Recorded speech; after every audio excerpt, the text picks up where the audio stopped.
영적인 그 시간으로 시작하는 것이 참 복인 줄 믿으시기 바랍니다. 찬양하도록 하겠습니다.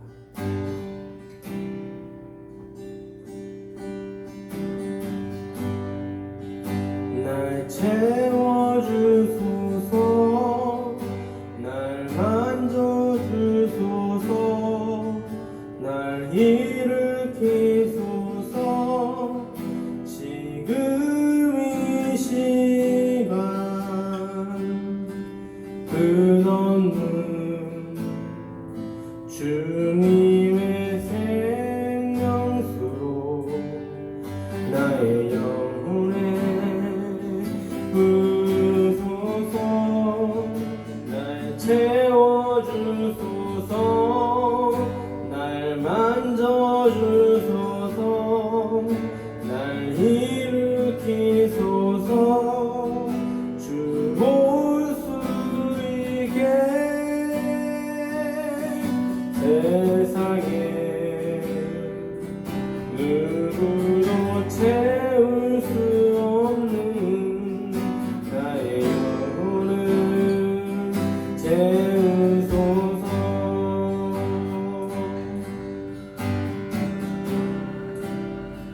이 시간 하나님의 뜻이 우리에게 밝혀 보여지기를 사모하며 기도하겠습니다. 하나님, 이 찬양의 가사처럼 이 하루 영적인 생각, 하나님께 의지하는 생각으로 하려고 합니다.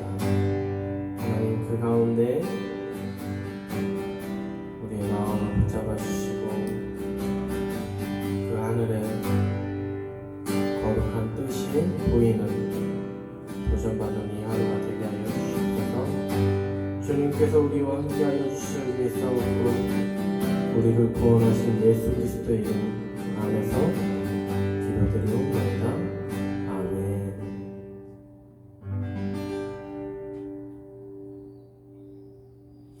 하나님의 말씀 요한일서 2장입니다.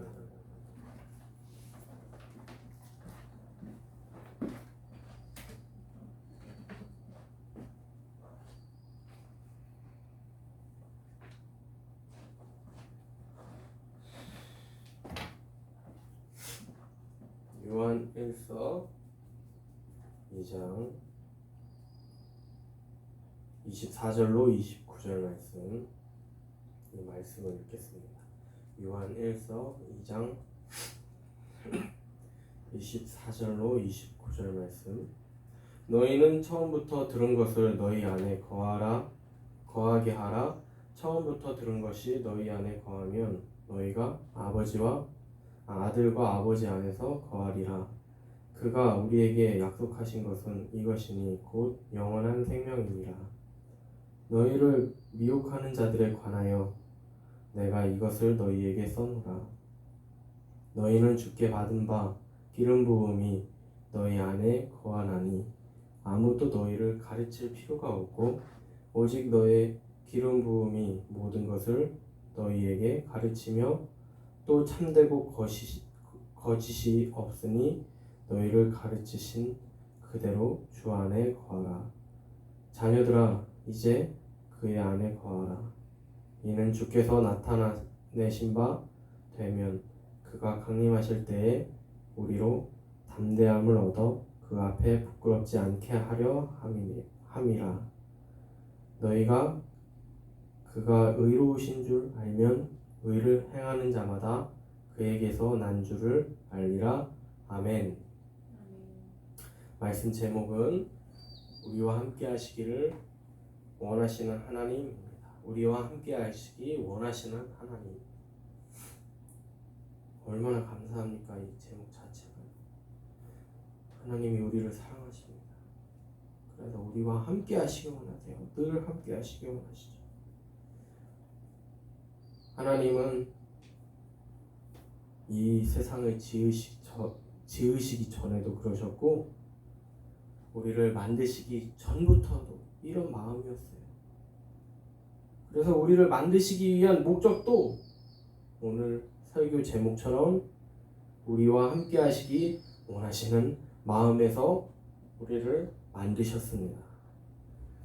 이 세상을 만드신 신비스러운 이야기가 있는 창세기 1장에서 그 비밀을 찾아보려 합니다. 창세기 1장 26절로 27절을 한번 읽어보겠습니다. 하나님이 이르시되 우리의 형상을 따라 우리의 모양대로 우리가 사람을 만들고 그들로 바다의 물고기와 하늘의 새와 가축과 온 땅과 땅에 기는 모든 것을 다스리게 하자 하시고 하나님이 자기 형상 곧 하나님의 형상대로 사람을 창조하시되 남자와 여자를 창조하시고 하나님이 자기의 형상으로 우리를 창조하시는데 그리고 자신이 하시는 거룩한 일을 사람에게 맡기시려고 한 그 모습을 한번 보기 원합니다.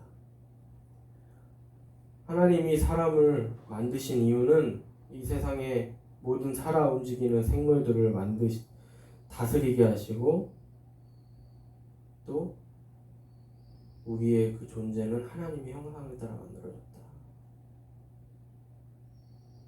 우리를 무언가 심부름꾼으로 만들려고 그리고 무슨 하찮은 일이나 하는 그런 존재로 만드시지 않으셨다는 것을 분명히 하고 있습니다. 오직 세상을 다스리는 일은 하나님만이 하실 수 있는 일인데 그것을 우리에게 맡기시는 모습인 거죠. 그 모습을 통하여서 하나님을 생각하면 사람을 지으시고 진짜 자신과 함께하기 원하시는 사람들이 진짜 사람들과 하나님이 함께하고자 하는 그 애타는 마음을 엿볼 수 있습니다. 그 귀한 마음으로 세상을 창조하고 보니까 딱 만들어 놓으니까 세상에 죄악이 가득해져 버렸어요.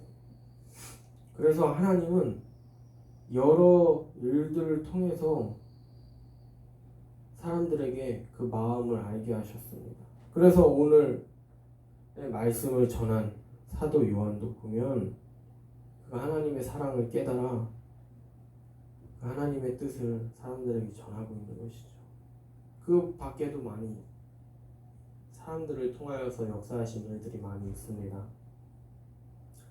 이 시간에는 사도 요한이 어떻게 하나님의 사랑을 사람들에게 말했는지 그 내용을 살펴보고자 합니다. 24절을 보겠습니다. 너희는 처음부터 들은 것을 너희 안에 거하게 하라. 처음부터 들은 것이 너희 안에 거하면 너희가 아들과 아버지 안에 거하리라.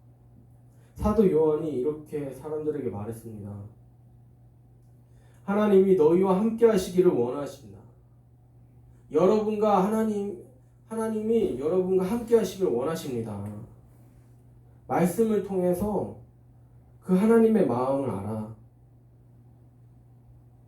하나님이 주시는 능력을 받기 원하십니다.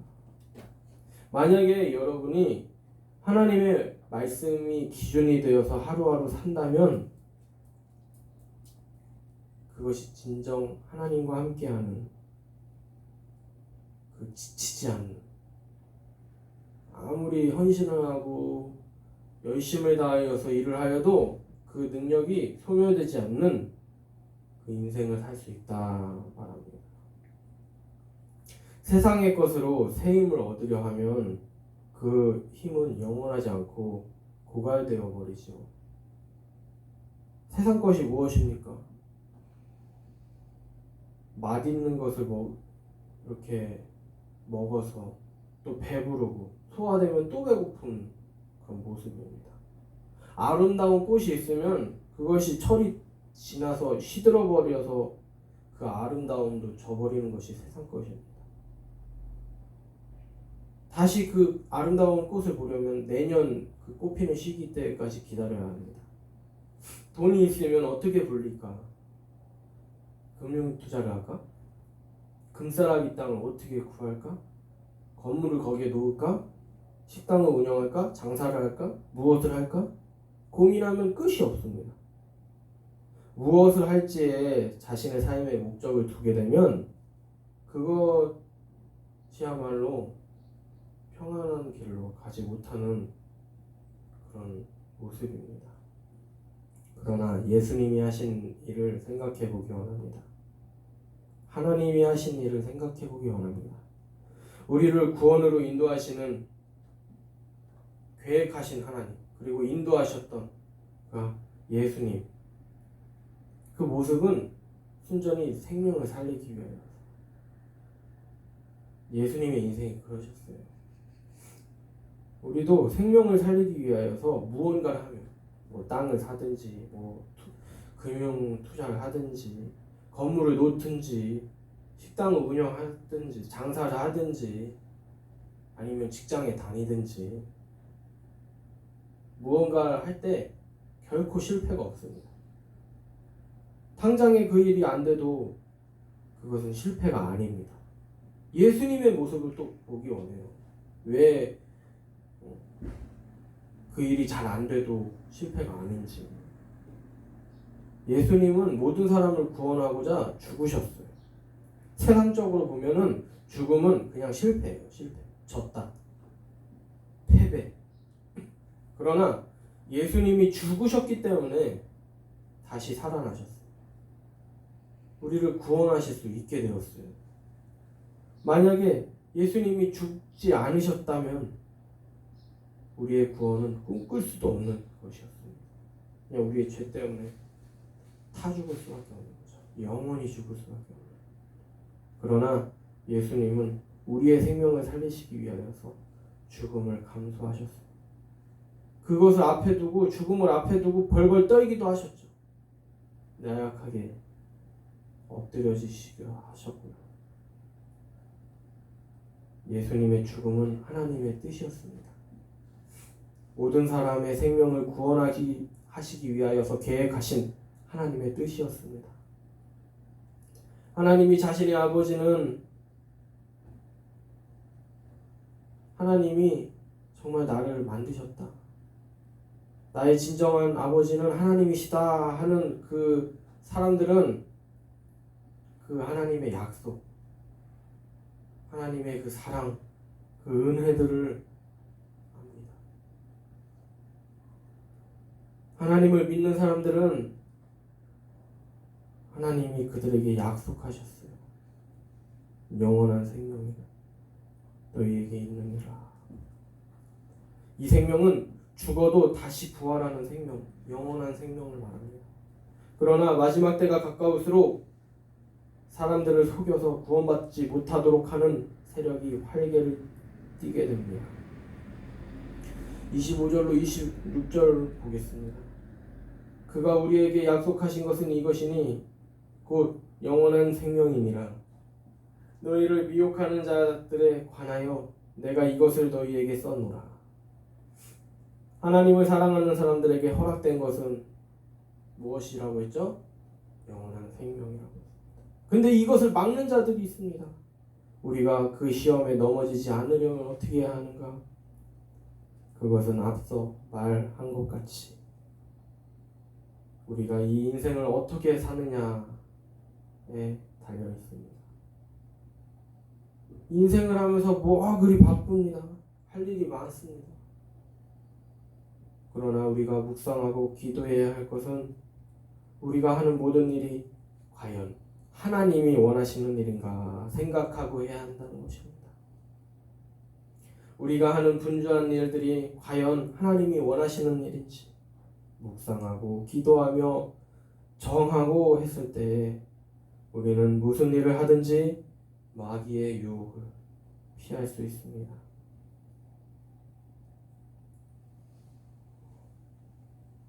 과연 우리가 하나님의 뜻을 어떻게 할 수 있을까요? 목사가 일일이 어떻게 하십시오? 투자는 어떻게 하십시오? 땅은 어디가 좋습니다. 할 수 없습니다. 목사가 하나님의 말씀을 가지고 설교를 했으면 그 말씀을 참고로 해서 다시 그 본문을 하루 동안 묵상하여 하루하루 동안 일용할 양식 주는 것처럼 하루에 필요할 양식을 그때그때 주시는 것처럼 그때그때 선포된 그 말씀을 묵상하여 하나님이 일하시는 방식, 하나님이 우리를 향한 그 사랑, 그것을 발견하며 나아가는 것입니다. 하나님의 뜻이 무엇인지 그렇게 분별하는 것이죠. 지금 분명히 하나님이 주신 그 은사대로 일하고 있을 것입니다. 직장이나 또 사업을 할 수도 있고요. 여러 가지 그 상황 속에서 하나님이 원하시는 것 앞으로라도 쭉 하기를 기도하기 원합니다. 하나님의 뜻이 무엇인지 먼저 바라보고 우리가 스스로 말씀을 보고 그곳에서 하나님의 뜻을 발견하여 일한다면 그 인생은 너무나도 신이 나서 행복한 인생을 살 수 있습니다. 하나님은 우리 각자에게 믿음을 주시고 도전을 주셨습니다. 우리가 하나님의 뜻을 원하면 주십니다. 그래서 그 힘 가지고 살 수 있도록 그 안에 기쁨도 넣어주십니다. 아, 이것이 하나님의 뜻이구나. 너무 감사한 마음으로 살 수 있습니다. 마지막으로 27절을 보겠습니다. 너희는 주께 받은 바 기름 부음이 너희 안에 거하나니 아무도 너희를 가르칠 필요가 없고 오직 너희 기름 부음이 모든 것을 너희에게 가르치며 또 참되고 거짓이 없으니 너희를 가르치신 그대로 주 안에 거하라. 우리가 하나님의 뜻을 보고자 하는 그 열정이 있으며 더욱 말씀을 생명처럼 보고 묵상에 힘쓰고 기도하는 우리가 되기 원합니다. 그렇게 할 때 우리는 미래에 대해서 불안한 마음을 떨칠 수 있습니다. 전도는 그 불안한 마음을 떨쳐버리는 능력이 있습니다. 왜 그렇죠? 다른 사람에게 하나님에 대해서 전해주려면은 하나님이 자신과 함께한다는 그 확신과 경험으로 전해주게 됩니다. 그게 전도의 원리죠. 그래서 하나님이 우리에게 이렇게 말씀하십니다. 이게 마지막이네요. 28절로 29절입니다. 자녀들아 이제 그의 안에 거하라. 이는 주께서 나타나신 바 되면 그가 강림하실 때에 우리로 담대함을 얻어 그 앞에서 부끄럽지 않게 하려 함이라. 너희가 그가 의로우신 줄 알면 의를 행하는 자마다 그에게서 난 줄을 알리라.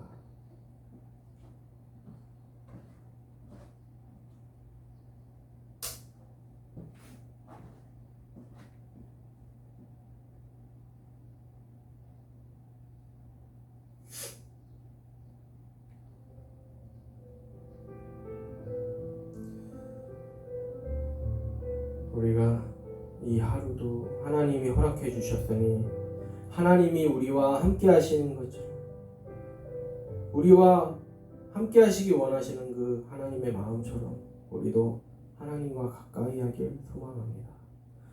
이 세상을 만드신 크신 하나님 안에 이 세상이 있음을 기억하십시오. 아무리 세상이 무서워도 세상은 하나님 손바닥 안에 있음을 기억하십시오. 우리를 넘어지게 하는 마귀의 번세도 하나님 안에 있음을 기억하십시오. 우리가 하나님과 함께하면 두려울 것이 없습니다. 그러므로 우리는 하나님과 함께하기 위해서 말씀을 더욱 의지해야 한다는 사실을 성경에서 이 시간 확인했습니다. 말씀은 하나님이 어떠신 분인지, 하나님이 우리에게 원하시는 뜻은 무엇인지, 하나님의 사랑은 무엇인지 우리에게 가르치고 있습니다. 이 시간 말씀을 통하여 하나님의 역사하심이 우리에게 보이고 믿어지게 해달라고 이 시간 주여 3번 부르시고 기도하겠습니다.